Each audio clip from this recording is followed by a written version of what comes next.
আসসালামু আলাইকুম সম্মানিত দর্শক, আমি এখন যে দিঘিটির উপর দাঁড়িয়ে আছি এই দিঘিটির নাম হচ্ছে বড়দিঘি। এটি গাজীপুর জেলার শ্রীপুর উপজেলার গুসিঙ্গা ইউনিয়নের কর্ণপুর গ্রামে অবস্থিত। আমাদের গাজীপুর জেলা জুড়ে রয়েছে অসংখ্য ঐতিহাসিক রহস্যময় পুরাতন দিঘি, তার মধ্যে এই বড়দিঘিও একটি।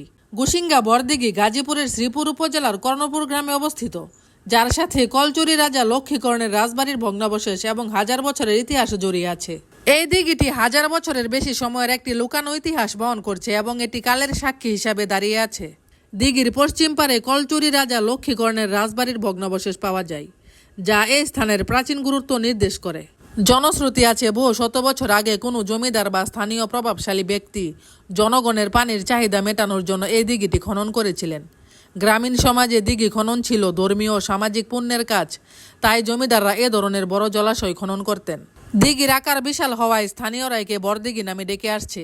লোকমুখে প্রচলিত আছে দিঘি খননের সময় বহু মানুষ একসাথে কয়েক মাস ধরে শ্রম দিয়েছিলেন। কিছু কাহিনীতে শোনা যায় খনন শেষে দিঘিতে প্রথমে পানি উঠছিল না, তখন কোনো সাধক বা আধ্যাত্মিক ব্যক্তির দোয়ায় দিঘি পূর্ণ হয়ে যায়। এই দিঘির এই কল্পকথাগুলো মুরব্বীদের মুখ থেকে শুনেছি, জানি না এর সত্যতা কতটুকু। বর্তমানে এটি শুধু পানির উৎস নয়, বরং একটি ঐতিহাসিক স্থান হিসেবেও পরিচিত।